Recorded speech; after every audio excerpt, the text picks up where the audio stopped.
Cricket പ്രേമികൾ ആവേശത്തോടെ കാത്തിരുന്ന IPL ഫൈനൽ ഇന്ന് അഹമ്മദാബാദിൽ നടക്കും. നിലവിലെ ചാമ്പ്യന്മാരായ റോയൽ ചലഞ്ചേഴ്സ് ബംഗളൂരു ഗുജറാത്ത് ടൈറ്റൻസിനെ നേരിടും. രാത്രി 7:30 മുതലാണ് കിരീട പോരാട്ടം.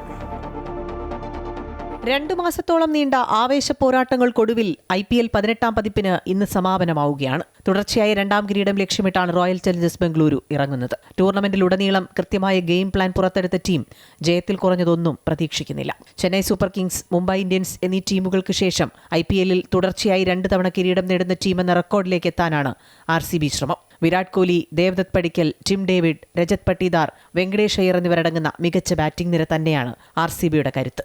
ഭുവനേശ്വർ കുമാർ, ജോഷ് ഹേസൽവുഡ്, റസീഖ് സലാം, കൃണാൽ പാണ്ഡ്യ എന്നിവരടങ്ങുന്ന ബൌളിംഗ് നിരയും മികച്ച ഫോമിലാണ്. മറുവശത്ത് ടീം രൂപീകരിച്ച 2022 കിരീടം നേടിയ ഗുജറാത്ത് ടൈറ്റൻസ് 3 വർഷങ്ങൾക്കിപ്പുറം മറ്റൊരു കിരീടത്തിനായി അരയും തലയും മുറുക്കി ഇറങ്ങുകയാണ്. നായകൻ ശുഭ്മാൻ ഗിൽ, സായി സുദർശൻ, ജോസ് ബട്ട്ലർ എന്നിവരാണ് ടീമിന്റെ കരുത്ത്. സ്വന്തം തട്ടകത്തിൽ കളിച്ച 7 മത്സരങ്ങളിൽ 5ലും ജയിക്കാനായതും ഗുജറാത്തിന് ആത്മവിശ്വാസം നൽകുന്നുണ്ട്. ബാറ്റിംഗിനേക്കാൾ ഒരുപടി മുകളിലാണ് ഗുജറാത്തിന്റെ ബൌളിംഗ് നിര. Kagiso Rabada, Mohammed Siraj, Rashid Khan, Jason Holder, Prasidh Krishna ഏത് കരുത്തന്മാരെയും തകർക്കാൻ പോന്നവരാണ്. റണ്ണഴുകാറുള്ള അഹമ്മദാബാദിലെ പിച്ചിൽ ടോസ് നേടുന്നവർക്ക് മുൻതൂക്കം ലഭിക്കുമെന്നാണ് വിലയിരുത്തൽ. ക്വാളിഫയർ 1-ൽ ഗുജറാത്തിനെ തകർത്താണ് RCB നേരിട്ട് ഫൈനലിലേക്ക് ടിക്കറ്റ് എടുത്തത്.